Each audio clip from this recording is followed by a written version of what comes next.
All right, I get this question all the time. David, what books should I read if I want to share the gospel with Muslims? Now seems like a good time to answer this question in a video because many of us are going to be stuck at home for a while.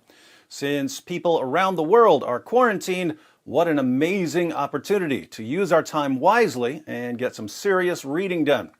There are lots of good books on Islam, but let me give you a top 5 list, and I'll even list them in the order you should read them.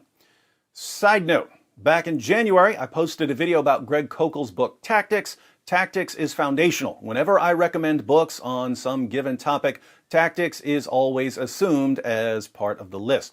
So if you haven't read Tactics yet, the link is in the description box. Now, if you want to know what you're talking about when you have a conversation with a Muslim, it's a good idea to study ahead of time. Where do you begin? First, if you haven't already read it, start with Seeking Allah, Finding Jesus by Nabeel Qureshi. Not only is this an excellent introduction to Islam-focused apologetics, it also takes you inside the mind of a Muslim.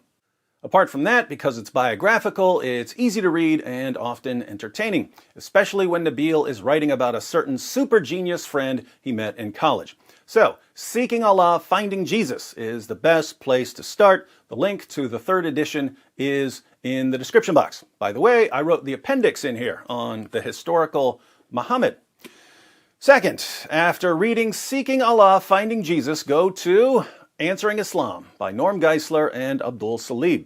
This was the first book I ever read on Islam. I read it while I was in prison. Back then, the cover was purple. This is still probably the best overall introduction to this area of apologetics. The first third of the book explains what Islam teaches without criticizing it. The next third of the book responds to Islamic doctrine. The final third defends Christian claims against Muslim objections. Outstanding book. The link is in the description box.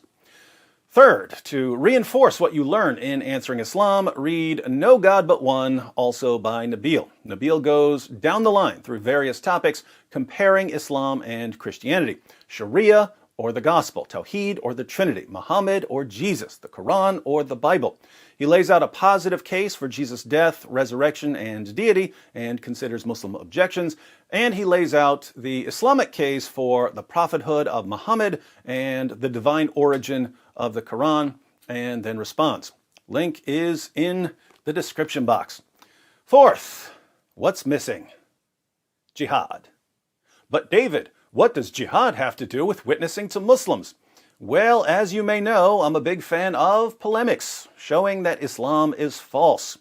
The vast majority of the Muslims I know who've become Christians only started taking the gospel seriously after their confidence in Islam was seriously undermined.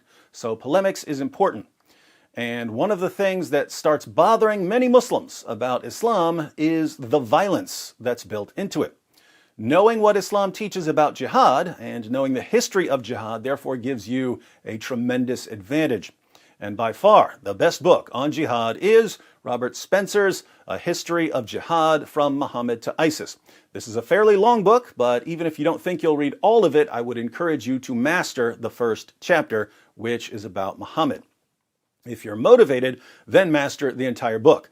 I'm convinced that if about 1,000 people in the world would master the content in this book, it would change the course of history. Because once you understand how persistent and relentless jihad has been over the past 14 centuries, you can run circles around politicians and journalists who spend so much energy babbling about the religion of peace. Link is in the description box. Finally, since the deity of Christ is going to be a key battleground in your discussions, it's extremely helpful to have a thorough, positive case for the deity of Christ. Some of the other books on this list lay out a case for the deity of Christ, but if you want to prepare a particularly strong case ahead of time, I recommend Putting Jesus in His Place by Rob Bowman and Ed Komaszewski. Bowman and Komaszewski use what's called the HANDS approach, where HANDS is an acronym to help you organize your case for the deity of Christ. HANDS, H-A-N-D-S. H, you show that Jesus shares the honors that are due only to God. A, you show that Jesus shares the attributes of God. N, you show that Jesus shares the names of God. D, you show that Jesus shares in the deeds that only God does. S, you show that Jesus shares the seat of God. This is also a fairly long book. I suggest reading it all the way through, learning the hands approach, and picking out 2 or 3 of your favorite Bible passages dealing with each of the points. So, when a Muslim asks, how can you possibly believe that Jesus is God? You'll be ready with a pretty powerful case. Okay, so many of us are going to be stuck indoors for a while. Let's make the most of a bad situation and come out of this better equipped for reaching Muslims with the gospel. Order these 5 books and start reading. Do some highlighting. Keep a notebook for your favorite points. And when the quarantines are over and we're all free at last, we can help our Muslim friends be truly free at last.